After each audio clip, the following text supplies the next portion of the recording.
Welcome to this continuation of the book of Ecclesiastes.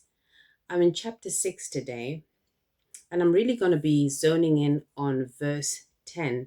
But before I go into that, it's really important to understand when reading the book of Ecclesiastes, because Ecclesiastes is such a unique book in the Bible. It's so different to a lot of the other books.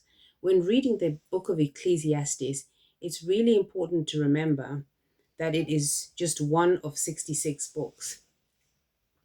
And it's important to read the book of Ecclesiastes in the light of other books of the Bible. For example, if we think of Genesis, go back to the book of Genesis, the fall of man.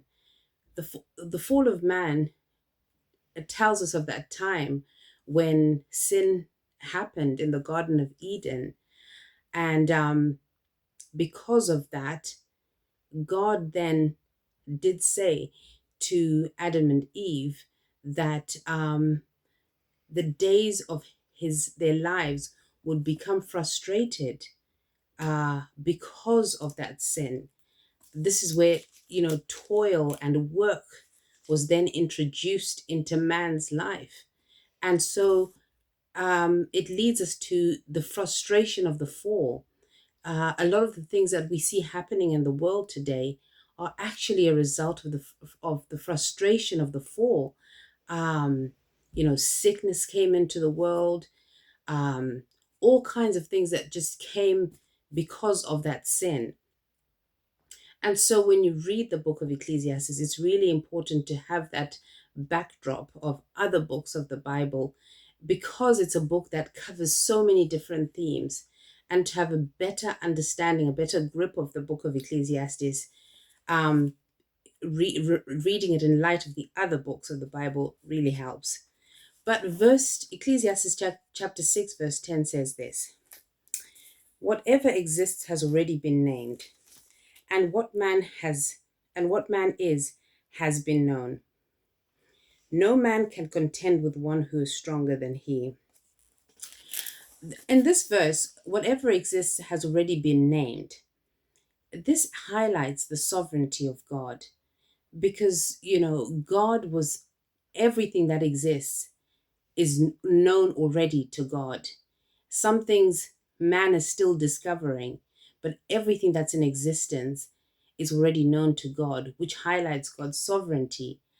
And then when it goes on to say, and what man is has been known, there's nothing about man, any being walking under the sun today, there's nothing about any of us that God does not know. God knows everything about us. In fact, in Psalm 103, it says that he remembers that we are dust. It talks about our frailty. God is aware of our frailty. God is aware of our nature as his creation. And then finally, in the last part of the verse, it says, no man can contend with one who is stronger than he. And so no one under the sun can oppose God. God is sovereign. God is all powerful. God is all knowing. And I think this is a really important theme that the book of Ecclesiastes brings out. The sovereignty of God is one of the most important themes that runs through the Bible, that there is no one with the kind of power that God has. He's King of Kings. He's Lord of Lords. And no one can surpass anything that God has ever done. So man, as much as man can be crafty and try this and try that, man is able to build these huge skyscrapers. Science and technology is able to do and peer into so many things. There's so many things that we just look at in the world and we marvel, even things that are man-made. But of all the things that are man-made, still no one can surpass what God does, who God is. He remains Lord of all the earth. The earth is the Lord's and all that's in it. That's one of the Psalms, says that the earth is the Lord's and all that is in it, because he is God. In fact, in Psalm 90, in the first verse, Psalm 90, it says, Lord, you have been our dwelling place throughout all generations. Before the mountains were born, or you ever brought forth the earth and the world, from everlasting to everlasting, you are God. Moses says that in that psalm. He says, it's just that announcement, that pronouncing that you are God. It speaks to the fact that there's no one like God. God is sovereign. God is above all.